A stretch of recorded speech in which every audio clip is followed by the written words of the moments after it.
Hey, everybody, welcome back to another episode of Comedy Pinata, live from Zanies in Nashville. Very excited. As you know, before we get going, we got to thank our sponsor, Sue the Collector.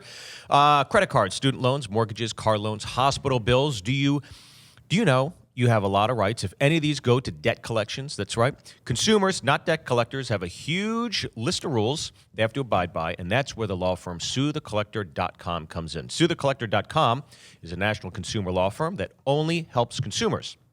The lawyers at Sue the Collector have helped literally thousands of people turn the tables on debt collectors and put an end to the illegal harassment, abuse, and repeated phone calls that many people find themselves subjected to through no fault of their own. The lawyers at SueTheCollector.com can help everybody in all 50 states. They've won millions for consumers over the years and have canceled over $1 billion in consumer-related debts. That's right, it is $1 billion. So right now, they really want to speak to anybody that's had their car repossessed. Did you know consumers do not have to allow repo men to take their cars against their will? In most cases, you can actually legally refuse to let them take your car. If you've ever objected to a car repo and they still got your car against your will, you may be sitting on a very valuable case. So call Sue the Collector's call Sue the Collector's office right now. I made it to the very end. At 1-877-BAD-REPO or 1-877-223-7376. Again, that's 1-877-BAD-REPO or 1-877-223-7376. They're open right now to take your call. Again, that is 1-877-BAD-REPO. Very excited for today's episode.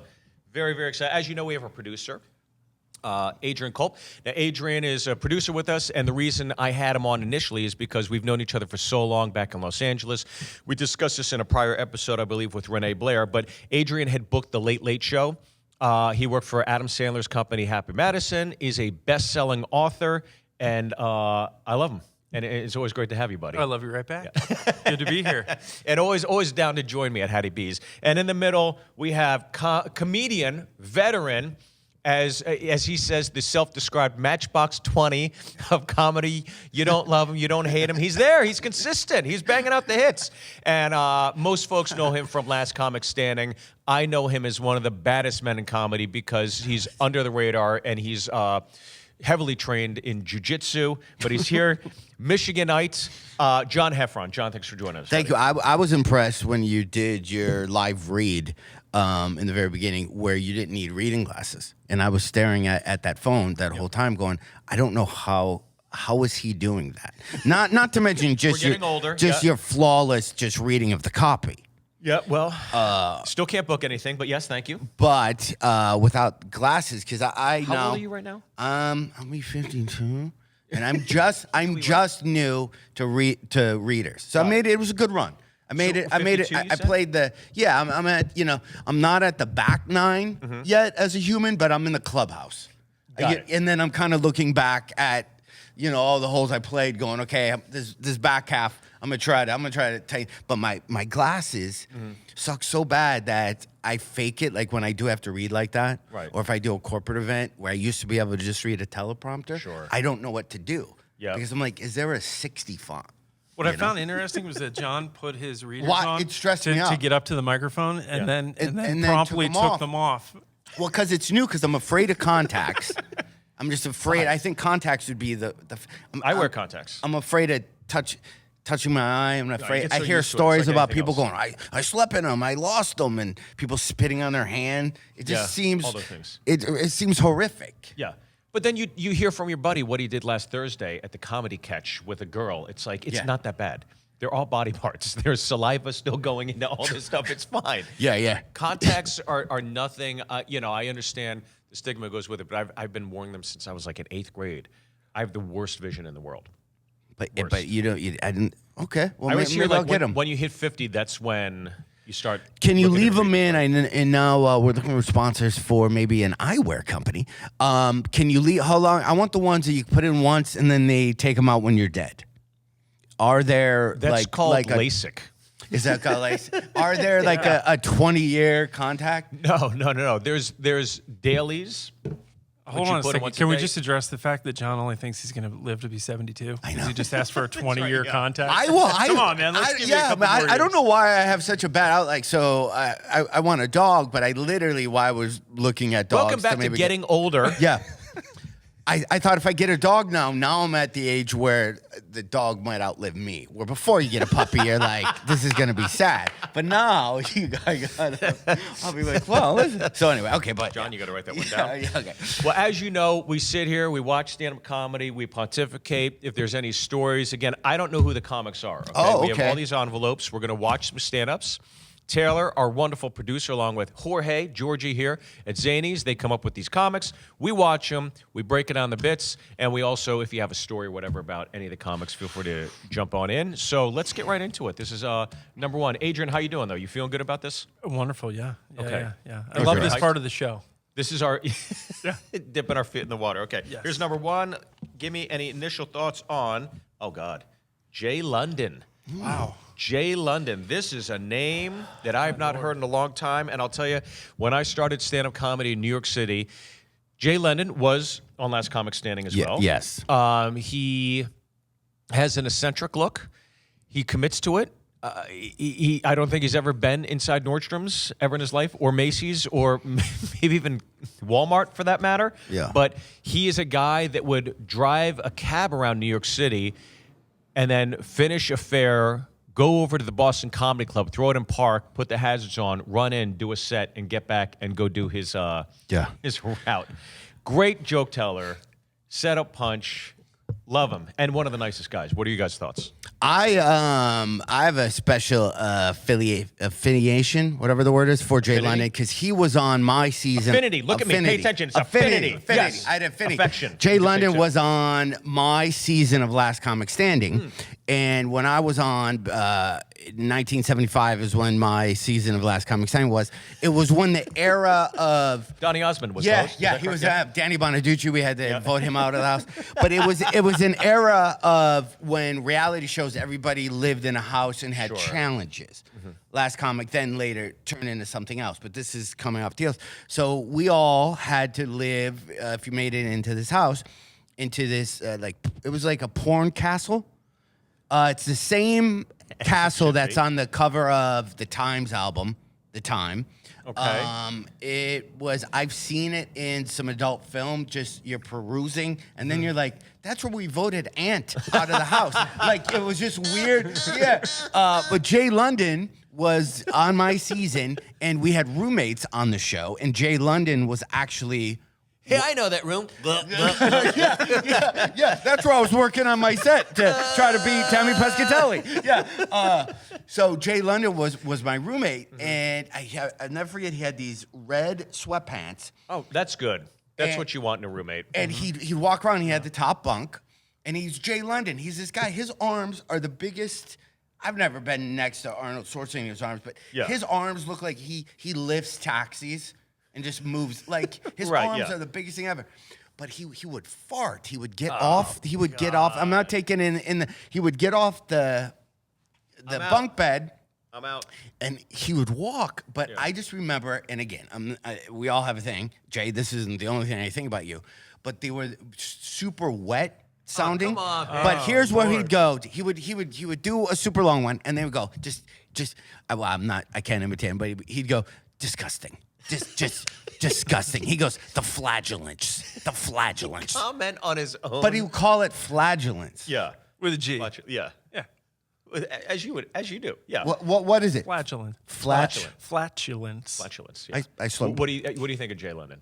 That's a blast from the past. I mean, Last Comic Standing, I think he was on 2 seasons. Did not win either of the 2 seasons. Season 2 and 3. He's a New Yorker. Yeah. Yeah. I just saw him pop up on something. Yeah, I just remember the wild, sort of Sam Kinison-esque hair, but darker.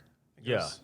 I've not seen him for a while, so I'm really excited to see this. So let's check out a little Jay London here, if you would, Maestro. Oh, we can't see it on screen, buddy. Sorry about that. So far, the audience sounds good. They sound hyped. Yeah, that sounds like a TV audience. Yeah, definitely a TV taping. Yeah. It's not. Oh. Here we go. Oh, you just lost it. It came over for a second, then it fell out. It's coming back. Technology. Flatulence. Disgusting. Just disgusting. It's so funny. You mentioned a comedian, the first thing you think of is just wet farts. Wet farts. It's like, what do you think is comedy? I can't get past the wet farts. And he was making, he made us grilled cheese sandwiches, or was making food, and we watched him, like, he lick his finger and then touch the bread. Man. And then when we got done, I think it was me and Tammy Pescatelli, he's like, do you want some? And we both looked at each other. We're like, you know what? We're kind of, we're stressed. We're gonna figure it out. I'm off grilled cheese this week. It's just weird. There we go. All right. This looks like that is from, that is those at the arms. Hudson. Oh, shit. That is at the theater in California. I forgot the name of it. That's there in. And overalls. Oh yeah. Yeah, Here we go.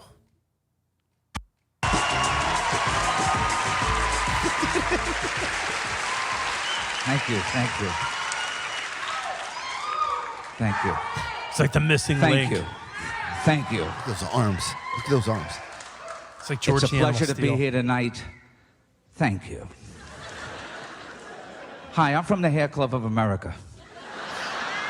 I'm not only the president, I'm also a client. 0 for 1. I'm an out-of-season chia pet. 0 for 1. That was clap, fucking please. great. Thank you. I was very lonely driving here tonight, so I hugged the road. It's gonna get better, I swear to God. I took a crash course on defensive driving. I took a crash course. I feel like I'm bothering everybody. Let me move over here. I saw a sign on the highway. It said left lane closed, so I went somewhere else.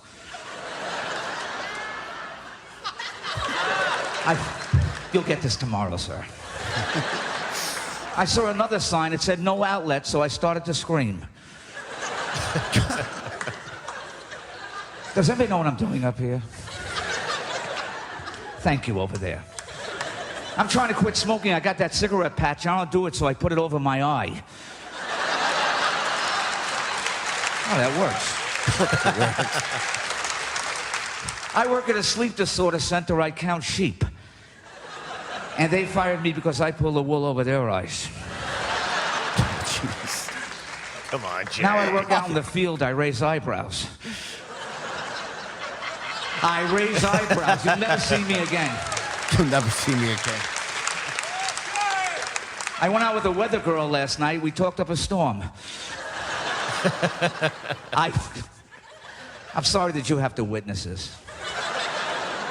So what do you think of sex in the 90s? It's too hot.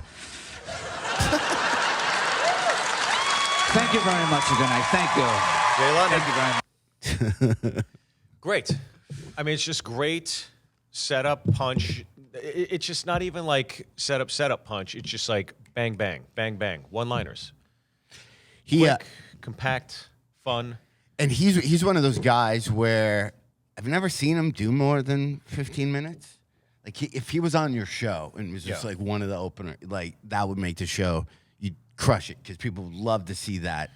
I think in short chunks. That's the problem with that kind of style is that if you just are one gear, the audience, you're in for 10 or 15 minutes. I think. I mean, I guess though, like a Stephen. if you go Stephen Wright, would you count him as like being in that gear, or do you think the writing was so? I think Stephen Wright's writing was so much and he was better. the first to do that. Not a knock against Jay, obviously, but Stephen Wright was just, I mean, so eccentric. And, I mean, he's got an arsenal. He's got, curveballs coming down the pike, just everything. And they're really, really smart. Yeah. And Jays are great. But, again, I think it's just like, for me, it's like, I'll watch for, if I was in a club, I'd come in, I'd watch for 5 as a comic before I have to go on. I'm like, all right, I've seen enough. Yeah. Actually, when I see that, I remember that thing.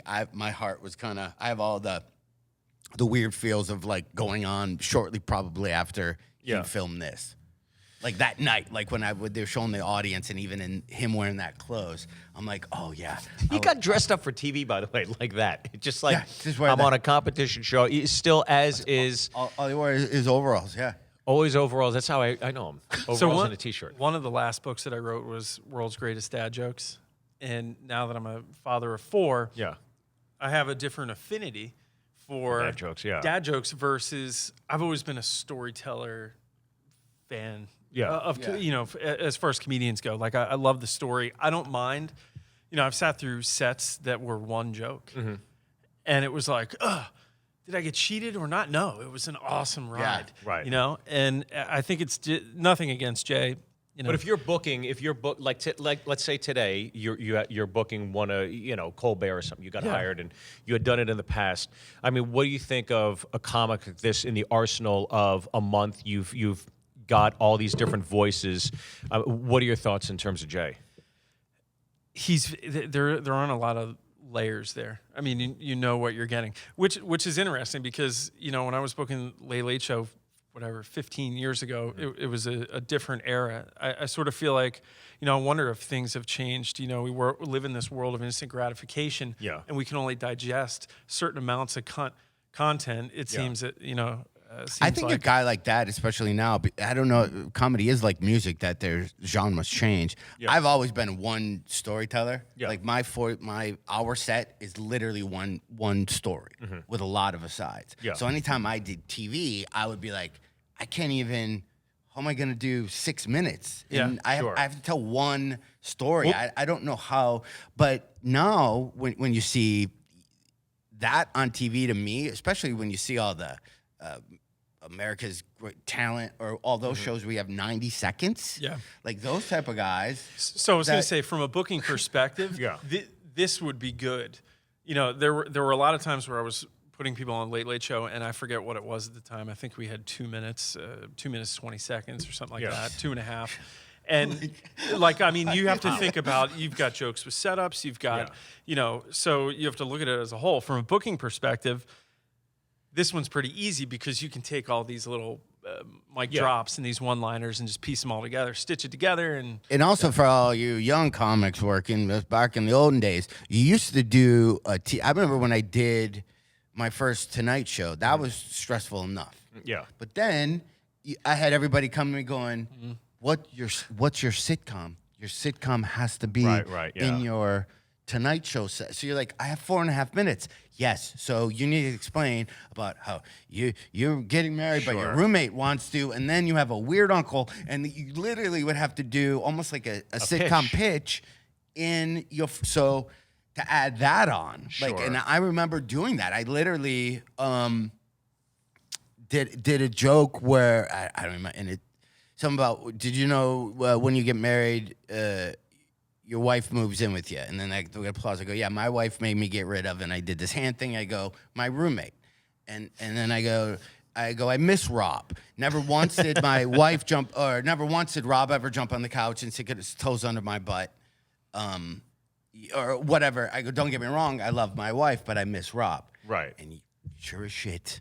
Yeah. Guess what my development meetings was about? Yeah, there you go. Right? Literally, from literally that sentence, people, we get it. He's a new marriage. John, Jennifer, and Rob. This fall on ABC. Yeah, boy. I don't know how to get him to do the dishes. Yeah. Here's what I did. Womp, womp, womp. Yeah, those are back in the day. But to Adrian's point, what I like about this one is that it's so compact. It's great in 5 minutes. That's exactly what you want. You want a dose of this in 5 minutes. But what I love about one-liners, monologue-style jokes, is that it's not just the jokes. He knows what jokes are not going to do well, so he's got an arsenal of bomb lines. 0 for 1. Thank you. Yeah. I'm sorry to see this. You'll never see me again. Those lines are as much a part of the act as the act itself. And that's why I think we as comics, we always will laugh harder at the bomb lines than the joke itself. He does the thing you can't see in the video where the more his jokes don't go over, he keeps backing up. Like he does it once here. But if you see him for like 10 minutes, he keeps backing up to the point where he's almost shtick. Left the like he's almost off stage. He's hilarious. He go, I can tell. And he just keeps walking back, and then him moving would get laughs. That's great.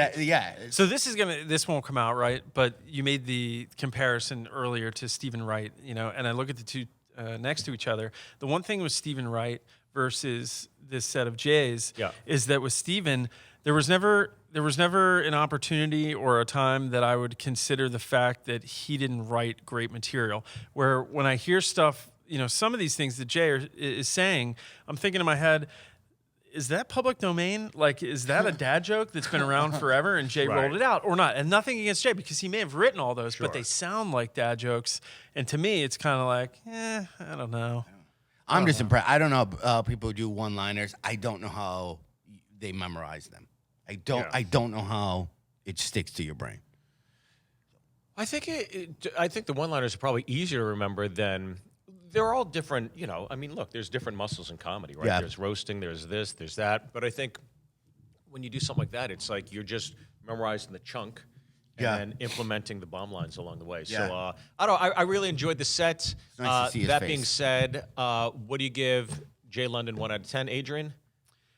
We're basing this purely on content, right? Purely on this set. You Never a comic. I'm going to go. I think Jay's a great guy, but I'm going to say it's just not my cup of tea. I'm going to go with a 6.5. 6.5. Okay, how about you? I'm gonna go 7.5 because I have other feels mixed in that I can't separate. Got it. I'm going to go 7 out of 10. I laughed hardest at 0 for 1, and that was literally the second thing he said. And the rest of it, I enjoyed Jay. I really like Jay a lot. I always love watching him at the Boston. But again, that's just my own 2 cents. And to Adrian's point, it's like it is one note. It's one note with him. But in the context of seeing him backing up, that would be fucking hilarious. The audience love it too. Yeah. All right, number 2. Here we go. Takes a village. Takes a lot of different. Oh, from one Jay to another. Here we go. Jay Leno. Oh, interesting. We got Jay Leno. There are a lot of. It's funny because we were all. I think probably in LA around the time where it went Team Coco and Leno and all that stuff, and it just went fucking crazy. That's the first thing I think about when I think of Jay Leno. But I don't know. I have a deep affection for Jay Leno. Obviously, I did the Tonight Show. I did it a lot. They had me on a ton, and the first Tonight Show meant so much to me because it's a show I grew up watching with my parents and Carson. To this day, I have a Life magazine, a Carson on the cover, with his autograph on an index card that says, "Thanks, Steve, Johnny Carson." It's like it's one of the fucking. If my house goes on fire, I'm grabbing that. Yeah. Kids can make Sorry, their way out. Yeah. Forgot the Social Security cards, but I did grab this nifty picture of me and. But I remember my heart was thumping so hard, I thought you could see my time moving before that first set, and it just meant something to do the Tonight Show. Yeah. It was so special, and to know that he was the host, and always so kind and like gracious every time I came there, as opposed to some other late night talk shows you'd go to. You never even see the host until you do the set, and if you do the set, they would come over and shake your hand, or they might not. They might just sit at the desk and go, "How about it for Steve Byrne, everybody? Good night. We'll see you next week." Because comics were always on the last bit. But I have a deep appreciation and respect for Jay Leno, and I think the world of him. It's weird that you pulled this up. I was thinking how I got a few Jay Leno signed things from just doing the show. Yeah.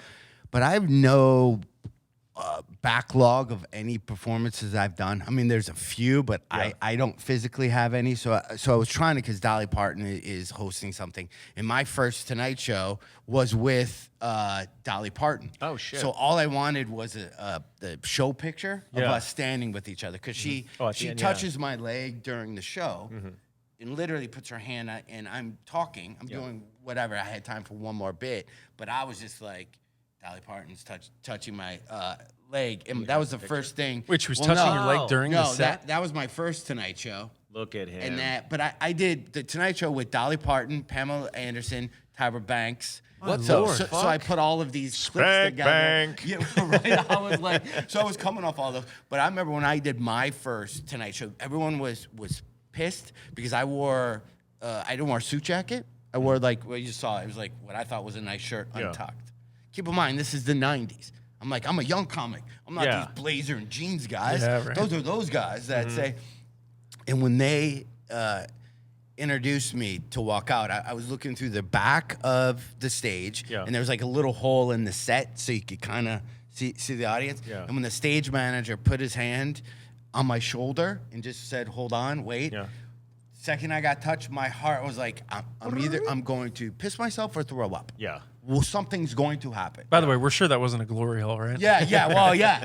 Well, I don't know. I clarifying. was in a place. Yeah, it was Just clarifying. And then I remember walking out, and then Dolly's sitting there, and Jay's sitting there. Yeah. And I'm doing my set, and they have your sets pretty mapped out. Yeah. I threw in out of nerves or something. Yeah. I started a bit that wasn't on the Yeah. wasn't on the list, like Wow. a joke. I don't Yeah. right, and I see the Tonight Show bookers, right? Ross and I see Bob Reed. I see one of the bookers. I see his head. He's watching, and he takes his head and, like a little kid, slams his head backwards against the wall. Oh. It's just like, what the fuck, Sure. right? He was so and that's all I saw. Yeah. So I was just like, and I did the thing, and then I got off, and Leno was like, Who banged their head? Bob? Bob did. Yeah. Ross probably wasn't paying attention. Because they got to vet all that. I mean, you You gotta know, vet it every all. word was vetted, and I did one. Yeah. I did one dumb little Yeah, joke. yeah. So then, my second Tonight Show, I went out there, and it went okay, right? But then when I sat down on the couch and did whatever half, I crushed. Yeah. And then when we went to commercial, Leno looked at me and goes, "Sam, they didn't like you the first time, but you got him back on the couch thing." And then said that? Yeah. Literally said that he just leaned over. You know how they fake talk you, go to Yeah, commercial, yeah. like they weren't into you that first time, but the second time they got you. So That's awesome, though. That he, but yeah, and I've redeemed done corporate yourself, yeah. events with them, and Yeah. I Super banged- nice guy, yeah. banged it I would up. be less concerned about the set going off the rails a little bit rather than I was always worried about the off-color remarks, curse words, that kind of Yeah. thing.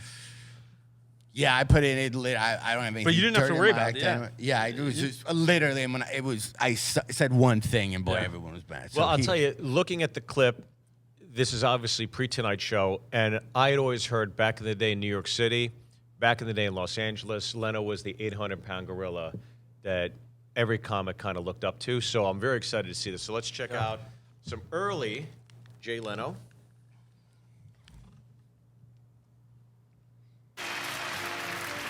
Welcome to the Comedy Store. Welcome.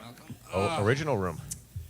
You know, this is such a strange business, because when you work here, people always come up and they always ask, how did you get started in comedy? How did you get started telling jokes? I got started, I think, the way most comedians got started. I remember in school one day, teacher said to me, "If it's so funny, Mr. Leno, why don't you stand up and do it for the entire class?" I got up one day, did about 10 minutes.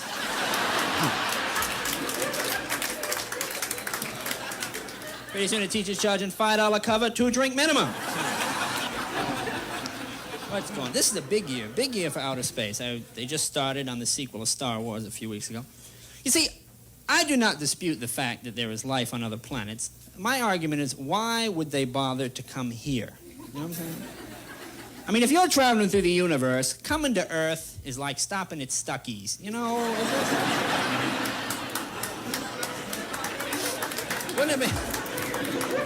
Wouldn't it be humiliating if we found out the only reason aliens even stopped here was so, like, their kids could go to the bathroom?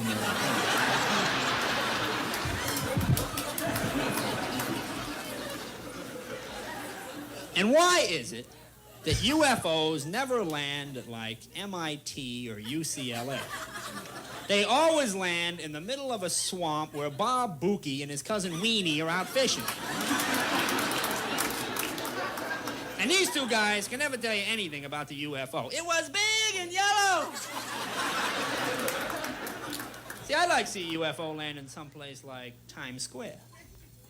Nobody noticed. Cab drivers be going, come on, move that thing. Old bums be warming their hands. This is nice. I like that.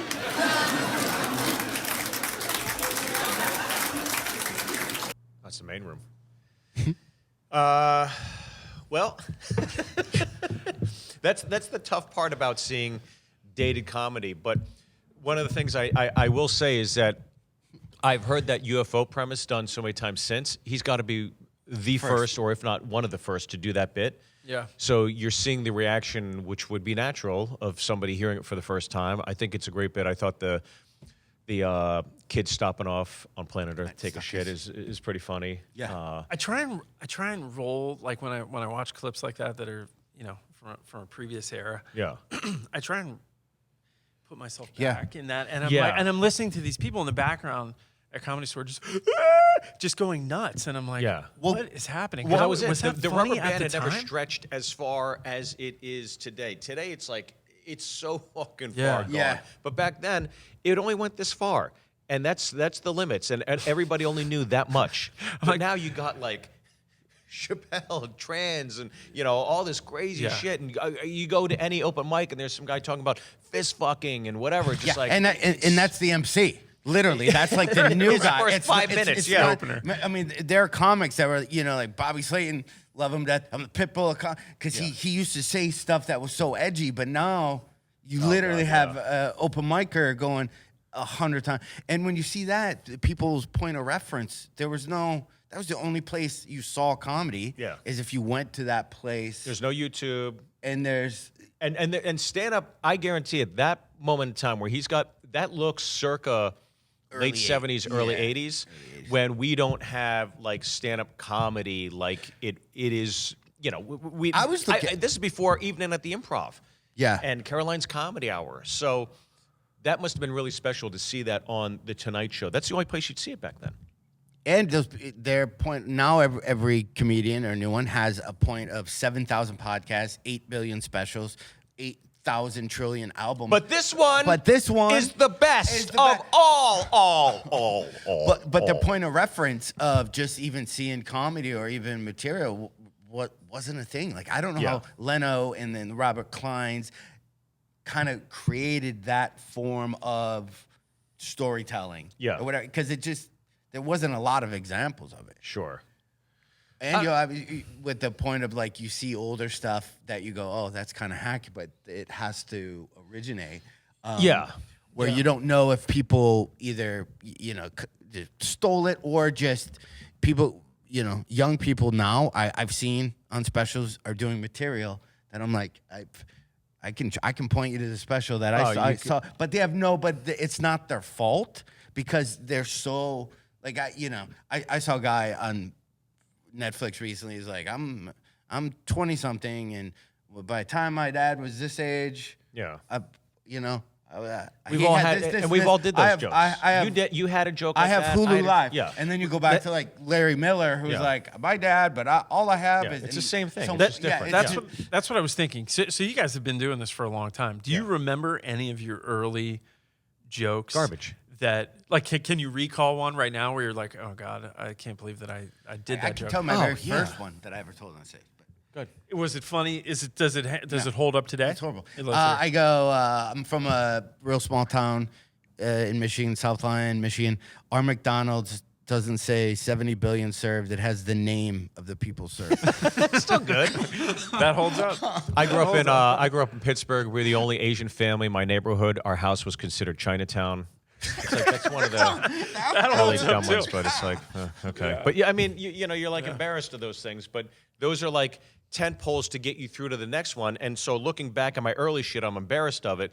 But you can look at the 70s and 80s that way too. You can look at all these older bits and go, that's not just his bit. It's comedy's first few bits. Yeah. Right. It's stand-up comedy is always evolving, and it's constantly evolving into something new and different. And that's why somebody like, Gary Goldman or Neil Brennan talking about mental health and depression and stuff, that is like kicking down another door that you hadn't seen in years prior to. Kira Sultanovich and Ali Wong both doing specials where they're pregnant. Like that's another, again, the rubber band just keeps stretching. And so your perspective and point of perspective just keeps expanding as well for comedy fans, which I think is great.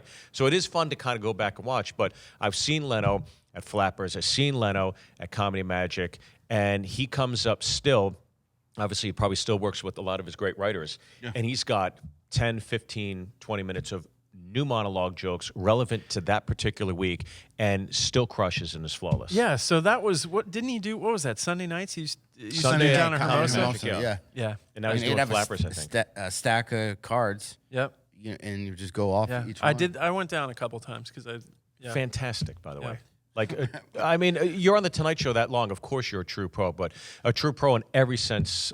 He's flawless. He's one of the best. I don't know the set. I give that a 5 out of 10. The comic himself, I would give a much different score. But that said, talking about what you just did, I think there's a clip of like. Ever listened to any old, obviously Lenny Bruce?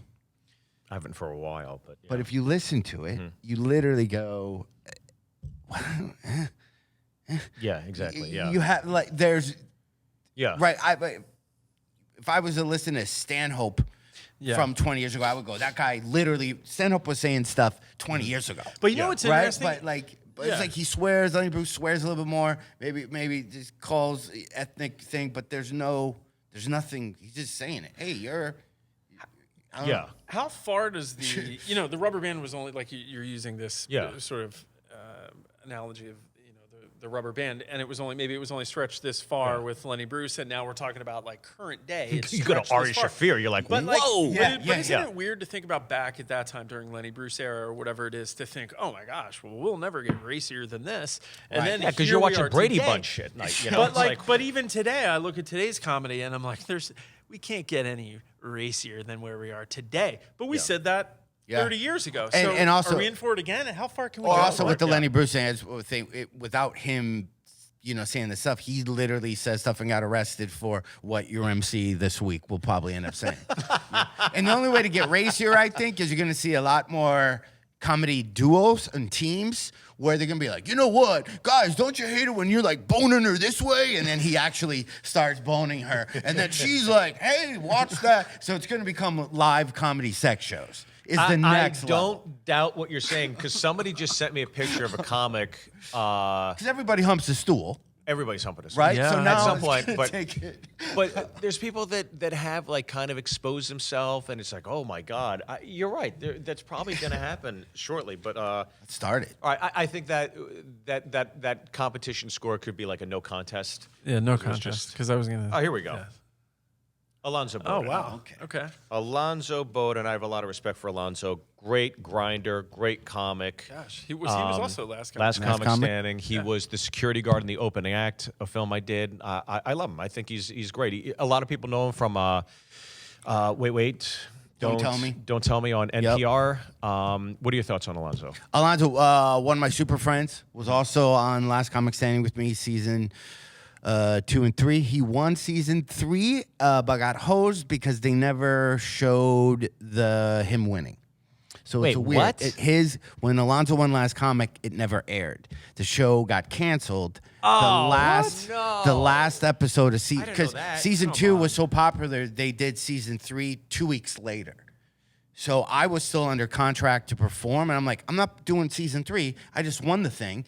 I'm gonna go out and grab some corporate cash right now. They go, no, you have to perform, but you're not gonna win it. Just you have to perform. And I go, this is weird. So season 3, you never even saw me. I was like this weird, like every once in a while I would be in the background. So Alonzo wins it, and they go, we're not airing this thing. And they knew they weren't airing it when we showed up for him to win it.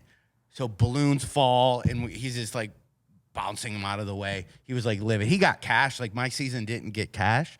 So, but Alonzo to this day, I probably talk to every 3 days, and we bitch and we complain, and it's.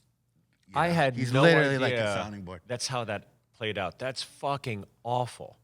Yeah, he won though. Like, so he won it. It was season 1 versus season 2. He got like $250,000 for an extra week's work. Yeah. You know, we just Bought a new motorcycle. Bought a new motorcycle. So when I won Last Comic Standing, I got a $50 talent hold. No, $50,000 talent hold. Yeah. Which is nothing I won't explain to compared people to- what a yeah. talent hold is. Yeah. It's nothing. Yeah. So you get union pay for being on a TV show every day, and every time you get aired, there's a SAG union thing. So And even that's not much. it's like $300 a day, $400. Yeah. So, but everybody who was on Last Comic Standing, who made it to the top 5, all made the same amount of money. Right. It was $27,000, Sure. and we over a course of a year. Right. So I don't want to tell the story. So I got my 50, Which once and I'm again broke. is not a lot of money. Yeah, in the so terms but of I a haven't- television show. I haven't worked in a year because we were taping the show. Yeah. So I had no income. So for 1 year, you're bunked up with Can't NBC, and you're making $27,000. So make 27. So minus your agent commission, manager commission, all that stuff. It sounds like to a normal person, it's like, oh, it sounds like it's. So nothing. then, well, I was so excited because I'm like, well, I get my 50. I get a $50,000 talent hold. I'm 20 something. I'm like, that's enough to whatever. And I get it, and I had a check for $4,780 some dollars. It's $4,000. And I'm like, what happened to this thing? They deducted the $30,000 that I made being on the show. As part of it? No. They deducted. Come on. They from- sandwiched it into it. Oh, They what a subtracted it. fucking- Yeah, from the 50, and then so now what's left? 20 something, and then run it through that ringer. It was like 4,700 bucks. Meanwhile, you're on TV, and I think that most people across the country, when they see someone on TV, they're like, But oh, yeah, that guy's so- famous. That But guy's anyway, loaded. but that guy Ferrari. Alonzo got cash. Him and Reap.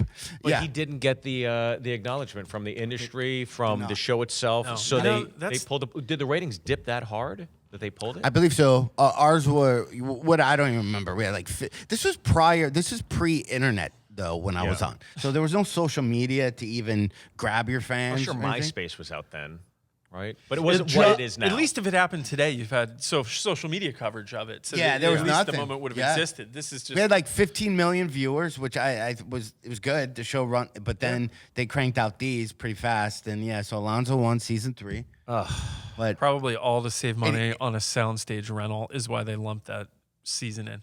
yeah. Some of the reasons that you see Yeah. these things happen are just ridiculous. But here's what I love about Alonzo. I've done shows with him. Kathleen Madigan does this too, where you could just be having lunch and then something comes on the news or somebody says something, and then you see them perform 3 hours later. Yeah. And you're thinking, how'd you have a 30-minute bit about that guy walking in? Yeah. Like how did that happen? And that's how I feel like Alonzo. Well, I let's can watch Alonzo's listen to bit. him. Yeah, let's do it. Just talk. No common sense. School shootings have reached such a proportion. We're not even shocked anymore when there's a school shooting. It's a sad state we're in, but it's like, oh, fuck, it happened again. You know, now to their defense, the NRA did have a plan to stop school shootings, right? They said, well, let's just arm the teachers. Well, yeah, what could go wrong there? Right, the average kindergarten teacher is a 24-year-old woman fresh out of college. She's still scared of bugs. Right? And you think you're just gonna toss her a high-powered weapon and suddenly everything's gonna be all right? Yeah, shit'll be great until she sees a spider. Like, oh my God, what happened to the back row? Fuck, Miss Wilson saw a bug, that's what happened. Hey, we yelled duck. Those kids are slow back there. Miss Wilson sees a bug, you gotta hit the dirt.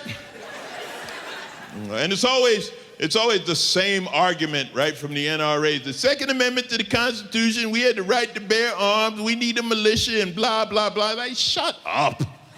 That was written hundreds of years ago. You know why they said we needed a militia? Because we didn't have an army back then. We have one now. Right? And one day scientists are gonna come up with a time machine, and these guys are gonna get to go back in time and actually meet the founding fathers and talk to them about this. You imagine founding fathers be, what machine gun, 80-round clip, what the hell is wrong with you? Look at me, I have a musket. It takes 20 minutes to load this damn thing. Mass murder, who's got that kind of time? Hey, kid, I got crops to bring in. 80-round clip. What else have you fucked up in the future? A black president?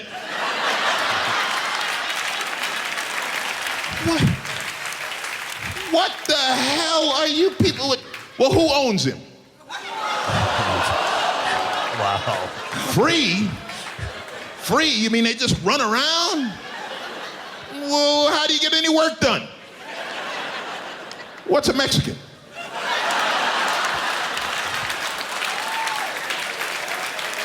That's right, politically incorrect but historically accurate humor. Just for you, my friends. Alonzo Bodden, very nice. It's great. Yeah, he's Alonzo. When do you think that aired? Well, obviously, Obama had just become president. Yeah, or like 09 maybe. Like, I don't have kids I think, yeah. because I don't have. Because I don't know that he'd still be doing that joke that way. But, yeah, I mean, it was great. That's weird how you can do jokes one way and then just something changes, but then people will go back and go, well, you said that. Well, yeah, because that thing that you're mad about didn't exist. Right. When I had that happen to one of my I do some bit about just your dad faking anger and smashing doors, like punching him, and then we found out he was going to replace all those doors that weekend. It was just this. That's why we were afraid of my dad, even though he never did anything to us. I've had people, come and go. So child abuse, that's funny to you. Haven't you know? I never like it. Well, they're like, yeah, I'm like, well, no, that's not a thing now. Or you, Right. Yeah. Do you find yourself? I don't mean to go off topic for the Alonzo. Do you find yourself changing up? I kind of try to change up stuff, and it throws me off. Where instead of saying husband or wife, right. I say partner. Well, your partner. I don't. I just stick to my guns. Okay, I'm gonna. Okay. You're the Yeah, I don't he, know. she, Do you them, think they, that shit, set fuck that. would have been? And I'm trying to remember Alonzo's personality. Yeah. You would know a lot better. But if he were doing that at the Improv on Melrose or wherever on a Wednesday night, would that have been any different? Would that have been more colorful? Did I that don't think feel? he swears a lot. He doesn't swear a lot. So I guess my question is like, I clean, feel yeah. like I don't know what it is with me. I feel like I love self-deprecating humor, and I feel like if we aren't able to laugh at one another, then we've lost our way. Yeah. So when I watch the set, and I know it was a couple of years ago, I sort of feel like he wanted to go there. He went there sort of safely, and I don't know. It's a safer version of what other people are. It is a safer version, and I kind of Unless that show was, I was trying to look to see if it was, like you do those Montreal galas.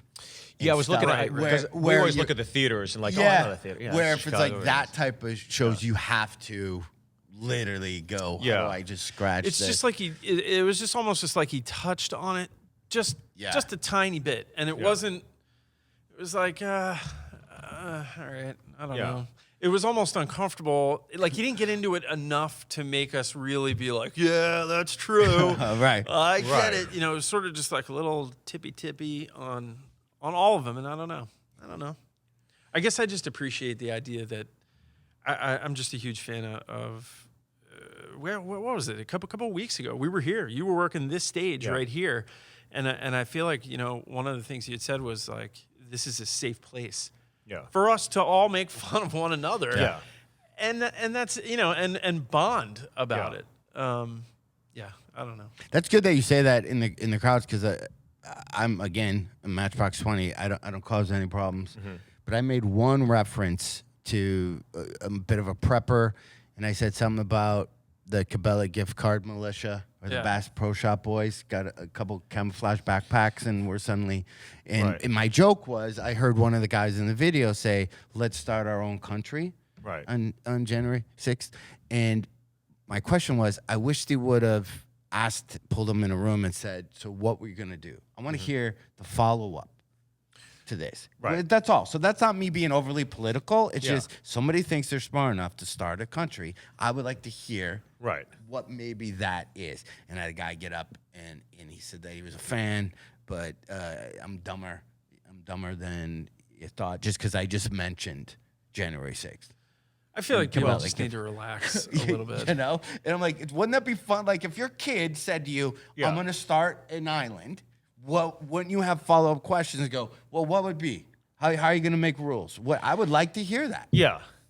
Well, I think anytime From you're a paintball team to a kid, it's the same, But when you have an audience member who's a little shangotzed, like the last thing you're going to do is have a civil discourse. I think it's just like you're at a bar keep listening pulling to the people strings. talking. Yeah.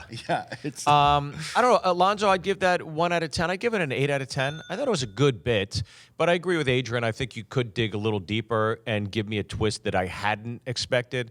Like when it's like I saw the Mexican joke coming.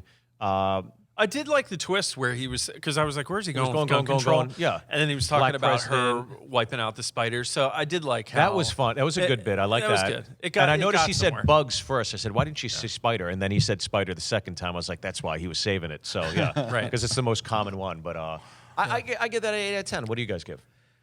I'm offended because not all women are afraid of spiders. And not all teachers are women. Okay? Come on, Alonzo. You're pretty progressive. You fucking asshole. All right, so my organization would be, I'll go 8 on that. Because also, Alonzo, have you done shows with him? Of course. He has a weird energy with the crowd because he's such a humanly big, He's a big dude. huge, Yeah, he is. giant He's guy. He's like the blind side of comedy. Yeah, so when you walk on stage, he's just so, like, comedians are supposed to be a little meek and Yeah. a little, you know, Yeah. well, in the olden days, they used to be. He's a big figure. Yeah. I would also He's- go with an 8. I think Yeah. I like him a lot. I met him a couple times, and he was Yeah. always very nice. Well, I guess One of the Alonzo's nicest our guys big ever. winner here today. Now, you know, well, first off, I had to piss real bad, so I'm going to go piss real quick. Yeah. And then we'll cut this part out. But Right. we got to get back to my favorite one. Oh, jeez. The pea collector? I don't know.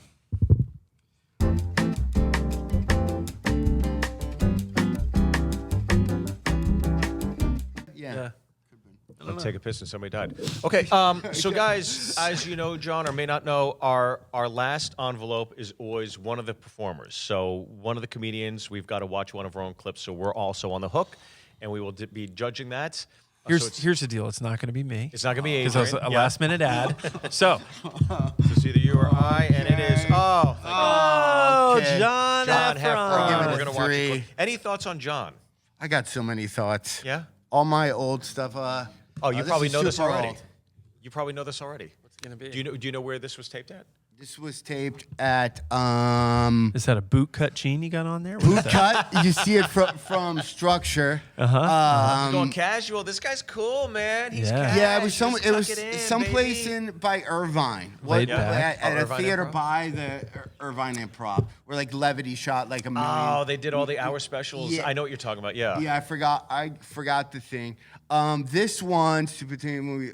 Do you want my opinions of this? Is that a tuxedo sleeve? That's a very long sleeve you have Yeah, on it's- that shirt. It's Yeah. jetting out, How do you man. tell- the how do you boots- tell the time in that yeah, kind of it's shirt? it was I was a younger man. I have opinions about this. This is what we were talking earlier, where I thought it was being original. There was All no. right, I'm excited. You thought this bit. Well, at the time, it probably was then. Don't know now, but looking back, I know no one else. I just thought it was funny for me. Yeah. And I didn't know. You'll see. He's like, I don't know if this good. bit crushed or not. Man, man. I'm excited to watch. All right, Okay. let's do it. Let's see it. Okay. And I yell a lot. Speaking of driving, man, we got to pay more attention in your cars. I know, maybe you drive to work so much, you think your car can kind of get you there, and you don't. There's no co-pilot. There's no instant pilot yet on the so car. old. You guys ever do this little move? You guys ever turn your car on after it's been on? It's a pleasant noise, isn't it? Whole world wants to stare at the dumbass who already turned their car on, don't they?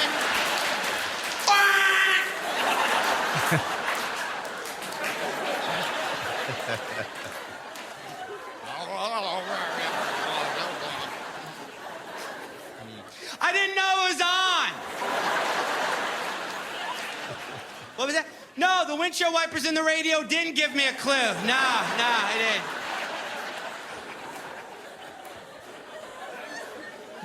Worst one, you guys ever do this? You ever be in your car parked, and the car next to you starts to move, and you're like...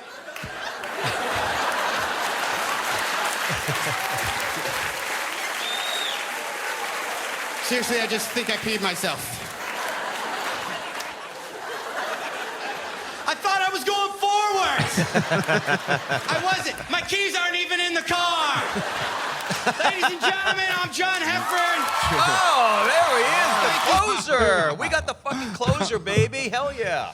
It was great. So many. That was great. shirt with the big collar. Yeah, but all that, the bit's great. The callback with you being the dipshit and doing that stuff. And again, I think like what you were talking about earlier with that other bit is that's a bit that keeps going. It's like the radio's on, the wipers are on, you're milking it. It was great. What year do you think that was?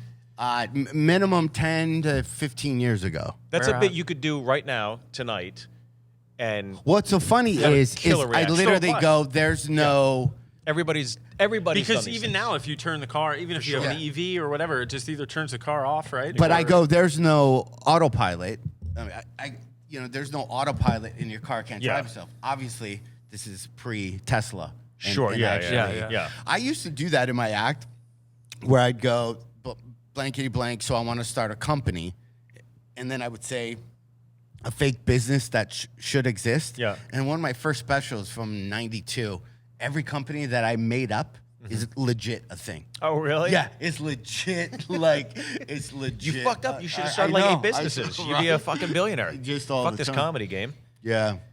Then, and the little funny thing about that special is we did it. It was on Netflix when you'd send away the DVDs. Yeah.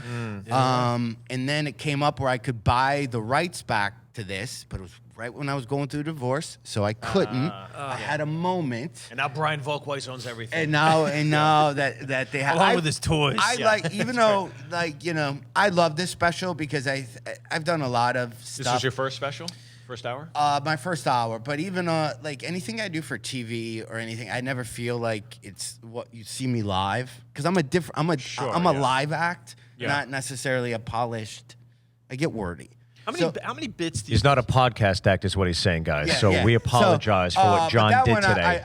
I felt like it was A great representation of like your if act that at special time, was on now. Yeah. If you just see, you know, get rid of my clothes, buy new skins for it, make my thing, and put that special out now. Yeah. It's evergreen enough that it would crush it. I was about That's to great, ask if you remember that set, how many of those jokes, even given that it was 10, 15 years ago, are not in your act anymore? I refurbish. So you talk about that thing where I now have a bit about a push button thing I do where I leave the car. I just do the opposite. I go, no, I've left the car on. Yeah. So now I'm the dumb guy who forgets the button opposed to the dumb guy. So I just kind of I do that with my act all the time. If I have a joke between me and, you know, somebody, I always think, what if that same conversation happened with somebody who was at a restaurant? Now I can comment on this conversation instead of being, I call it refurbishing. I call it refurbishing. Yeah, it's nice to go back to an older bit, but then you're making that bit almost better with the new tag, and then you're kind of cleaning up the other one. So when you're doing a live show on the road, who gives a fuck? As long as you're not doing a tape. And I'm not famous enough where it ever runs into a problem. Mm-hmm. Like if I was a super famous guy, I could see where you couldn't do. Yeah. You know. So how does that? I feel like, you know, in my sort of heyday of being in the Los Angeles comedy scene, you know, there were only a couple of places to go each night, and I would certainly hop between venues, but it was so what's the word I'm looking for? Compartmentalized there, that I feel like you could, just as far as joke content and stealing bits and knowing, you know, and I feel like then you'd be able to hear these in the room and you'd be able to tell in a second, no, that's Alonzo's so-and-so's, bit, or that's way too close. In this modern era where you've got so many people who can be comedians, you know, on different digital platforms and stuff like that, how do you even get a sense of who's first to plant the flag on a joke anymore? You know, or is there none of that? I think everybody's playing golf. Every comic is playing golf. Just worry about your own game. That's it. Worry about your own game. Put out your content. Do the hour special. Have it crush, because everybody's going to have different takes on the same subject matter. Sure. Yeah, I think there's material there's 20-year-old material that's hovering there. Yeah. And then there's 30-year-old material, and I think you age into, right? Because at your 20s, right? If we look at any of our stuff, it's probably, boy, women are weird. How do you pick up girls? And then it's, boy, aren't wives aren't boy kids are kind of, and you just grow. Yeah. You know, grow into that. Like, so we know there's 8 billion female comics that have done jokes about giving birth, right? But we know Eliza, who just had a kid, is probably going to have a super hilarious one. So that material just hovers, and you just grow into it, and you figure what's the new take. As you get older, I just have to say, from my own perspective, I have 4 kids under 13. My oldest is 12 and a half, and she's, you know, she's into TikTok and YouTube and all the stuff. And I just, there was such a long period of my life where I felt like I will never be uncool, man. I always know what's going on. And just in the last couple of years, I have no clue what's going on. Yeah. But from a stand-up's perspective, do you have the desire to continue staying in the zeitgeist and knowing what's, you know, like, There's no more zeitgeist either. Yeah. There's no more like communal go-to. Like Elvis was Elvis, Prince was Prince, right? George Michael was George Michael, Backstreet was Backstreet. You go down the line, and nowadays it's like I can't even think of the last great movie star that's come around the last 10 or 15 years, or the last great comedy film that everybody knows since The Hangover. Are you worried as a comedian connecting with that younger audience? Like, is that a fear when you go into a room and you're like, wow, this is a young room and my stuff is more... I'm just trying to do my own thing. I'm just trying to do the best work I can. And if people are along for the ride, great. But I know that I'll be doing I went age heavy on a lot of material over the last years where my manager, you know, said something to me where, so that's where I would get, if I saw a younger crowd, I would get nervous because I knew I was very Your specific. stuff is But around- then he made an example to me of Robert Klein and Carlin. Both did comedy, both started out the same. One guy started talking about colonoscopies and whatever. One stayed relevant. Yeah, well, they both were relevant. But so now I figure a way how to talk to younger people. I'm not afraid, but I'm not doing that problem with you millennials thing that everybody in their 50s do. Yeah, Right. That's never going to win you any favors. No, but, no. I think it's like, look, it's always down. If you build it, they will come. If your work's good enough, they'll find you. Yeah. So make And it but like what you were saying though, getting in that, because I watch Steve all the time and I see all the videos he puts out and all these clips, and then I have other friends that do it. I'm like, this is exhausting. Yeah. Like how do you do this much stuff? And then you go, well, I'll put some videos on TikTok, and then you go on TikTok and it's everybody's underage daughter doing play, and you're like, I don't want to put my, hey boy, 50-year-old guys are weird, right? After somebody's scrolling from some girl in a bikini, then sees my dumb face. That's horrible. Like, I don't even want to be there, right? Right, yeah. So you're like, okay. Listen, I got about 5 more years to kill before I can start doing all the villages in Florida, and then I'm ghost. No one's gonna hear from me. I'll be okay when you don't. By the way, that'll be Have fun on the Norwegian cruise. that'll be right around the time that your 20-year contacts shit the bed on you. So that'll be it. you know? Yeah. Well, John, thank you so much for joining you us guys at for Comedy having me. I Pinata. appreciate We're going to it. have you back, absolutely. And Adrian, as always, buddy, thanks for coming in and hanging out with us. We thank you guys so much for joining Comedy Pinata. Gotta thank our sponsor, Sue the Collector, SueTheCollector.com. Of course, Taylor and George. And of course, Zanies here in Nashville. If you're ever in town, you got to come by to a show. It's one of the great historic clubs in the country. But rate, review, subscribe, all that good stuff. Lots more coming. Thank you guys so much. We did it. Nice.